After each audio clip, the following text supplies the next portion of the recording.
Hey y'all, today in this video I'm going to show you how to make homemade 7-Up cake. And no, we're not using a boxed cake. So let's go ahead and jump in. Things first, you're going to go ahead and preheat your oven to 350. And sorry if you notice I'm nasally, I'm having some Louisiana spring allergies. So you're going to need some type of pan.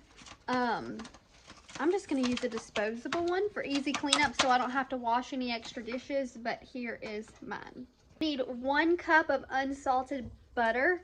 If you're doing stick butter, you just need 2 sticks, which is, it has the measurements on there you can cut, is 16 tablespoons of butter. It's unsalted. You would want a stand mixer for this recipe, but I don't have that, so I'm going to take a bowl and I'm going to melt down some of my butter. Once you melt down your butter, if you're going to use a stand mixer, you're going to slowly add in 2.5 cups of sugar, and you're going to cream that butter and the sugar together. And while you're doing that, you're going to take 5 eggs, and 1 egg at a time you're going to mix it in there. Don't add them all at once, just add 1 at a time as it mixes. So 2.5 cups of sugar. What was that? Was it a cup of butter? I think I told y'all, unsalted. And then 5 eggs. It's in a 1 cup measuring cup, but I thought we'd sit here and do this together. So yeah. Oop, and I've done got sugar everywhere. All right, 1. And I'm gonna get a spoon to start mixing this up. 1 cup at a time. So I've got a cup here I'm gonna mix together. Usually if you had a stand mixer, sorry, you would mix this on medium.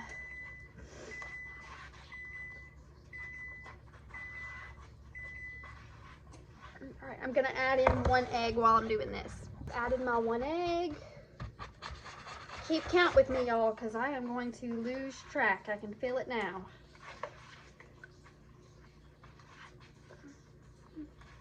I'm gonna add another cup of sugar. So all I have left to do is about 1/2.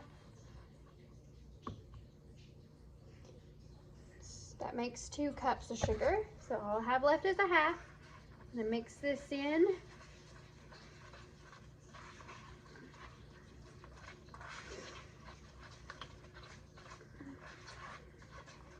It is so pretty, y'all.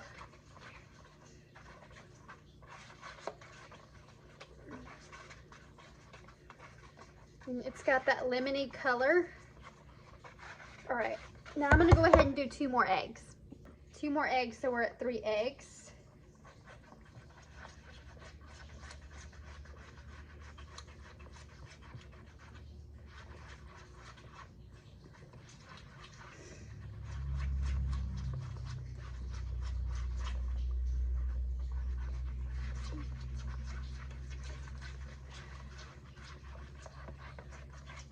All right, and now I'm gonna do my last 1/2 cup of sugar.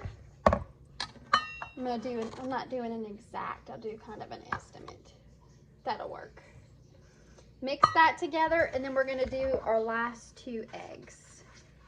It's not that hard to do. You really honestly don't need a stand mixer for this part. Now when we get to the cake flour, like I said, we're not using a cake mix. So when we get to the cake flour, it probably would be a little bit helpful to have a stand mixer, but we don't need one. But I am tempted to buy myself a stand mixer. It's something that's been on my list of wanting to get for myself for a while, and I just haven't done it. So I think after surgery, as like a reward for myself when I heal and everything, I'm gonna get myself a stand mixer. Something, like I said, I've wanted for a long time. I've been doing a lot of baking, and I just wanted to make sure I was going to keep up with the bacon before I went and bought it, because I didn't want to buy it and waste all the money. So I almost got all of that mixed up perfectly, y'all. And there she, hold on, I'm going to turn the camera around so you can see how this looks so far. That's how your 2.5 cups of sugar, your 5 eggs, and your 1 cup of butter should look at this point. Now you're gonna add in 1.5 teaspoons of lemon extract. I just bought a fresh bottle. If I can get it, because I have not made this in forever, y'all. All right. It smells so good. So 1.5. I have a half teaspoon measuring spoon, so I'm doing 3 of them. But whatever you have, you just work with it. I'm gonna mix this up, and then you also are going to need, don't freak out on me, 2 whole lemons, and you're also gonna need 2 limes. Don't freak out on me, y'all. So you need 1 lime and 1 lemon. And the way to really tell that they're decent is just to kind of squish them. If they're soft, goes for both lemon and lime. They're most likely good. And then I'm gonna go ahead and cut open the lime as well. You may not need 2 full of each, but I did buy 2 of each just to be safe. I know, I probably scare y'all how I use my knives.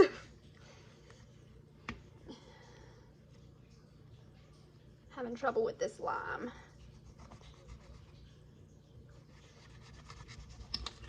All right, now we're gonna take our grater, and you're gonna grate about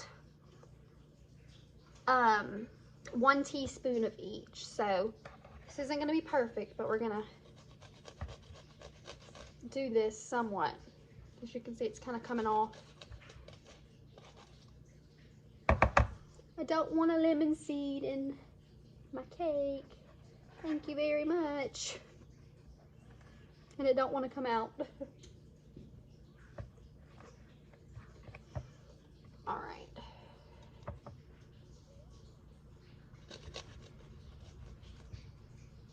Probably would have been easier if I would have taken off the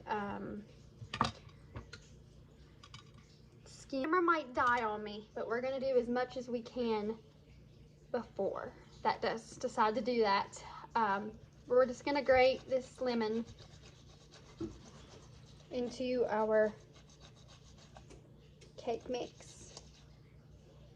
And you just kind of want to mix it up into there to where you get that fresh lemon. So I've got it the best I can, and we're going to do the same thing with the lime. And I only used about 1/4 of the lemon. So I've done my lemon and my lime. It's going to be kind of hard to see. You're really not going to see it in your cake. I'm just going to mix this up a second to make sure I've got that lime and lemon zest mixed in. Now we're going to do 3 cups of cake flour. I didn't even know this was a thing, y'all, but apparently it is. So we shall see. So we're going to do 1 cup at a time. I'm about to sneeze. 1 cup at a time and mix it up. I've done 1 cup of my cake flour. I'm going to add in, you're going to do 1/2 cup of your 7-Up before you do the rest of the flour. I'm just kind of eyeballing it. And I'm going to mix this up. It adds a little bit more liquid in there and helps to be able to blend all of this together. And then I'm going to go in with my last 2 cups. Well, I'm going to do 1 more cup of the flour, add a little bit more 7-Up, and then I'll do my last cup of flour. It's so pretty, y'all. Now I've got this done. My mixture of this recipe made 2 of these little pans. So if you have a bigger one, it'd be perfect. So I'm going to put these in there for 35 minutes on 350. Now while we wait on the cake to finish, I've got about 14 minutes left on the cake. We're going to go ahead and do the glaze. Cleaned up my counters from the cake and put everything in the dishwasher, washed them. And then, I'm weird. I wash my dishes and then I put them in the dishwasher to wash. Am I the only one that does that? But let's go ahead and do this glaze. Put it in a mixing bowl. I've just got mine right here. First, we're going to need 5 cups of powdered sugar. I know it seems like a lot, but the cake is kind of lemony, so you want a little bit of sweetness to kind of mellow out the kind of, it's not bitter, but the zest and the sweetness mix really well. I have duplicates of some of these measuring spoons, so. And it's not, I don't think it's going to be exact, y'all, but that's okay. So I've got 1.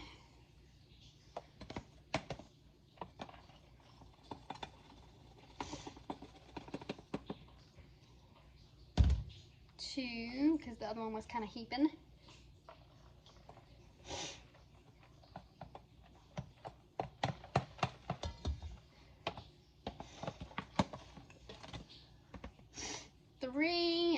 to get more powdered sugar next time I go to the store. 4.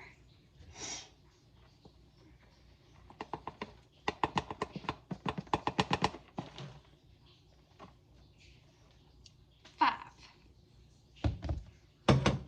Need a 4th cup of the 7-Up. It's a little much, I think. That'll work. Need 3 tablespoons of lemon juice, and mine is sealed, so I've got to unseal it.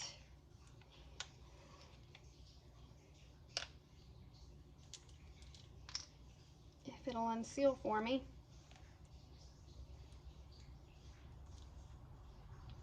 Hold on. 2 tablespoons of lemon juice, so I've got my tablespoon here.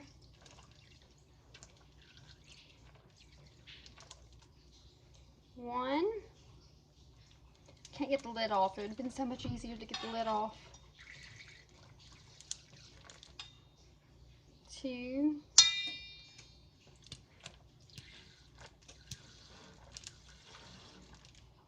3.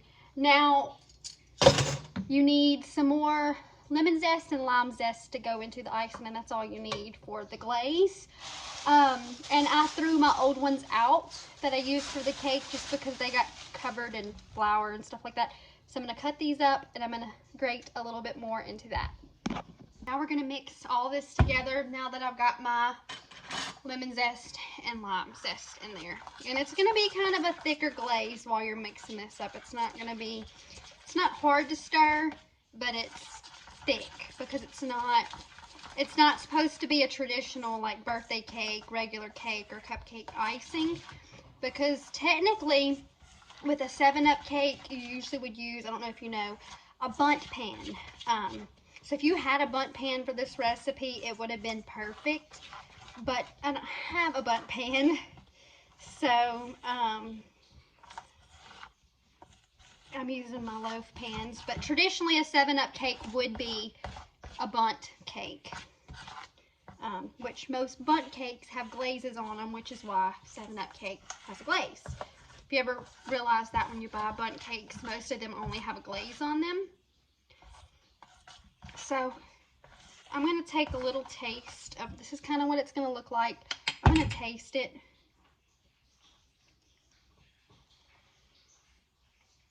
Really good. It's got a little tart but sweet to it. But once the cake is cooked through, which I have 10 seconds left on mine, it's not going to have too much of a sweet. It's going to have like just that perfect taste, and this is going to be the icing on the cake for it.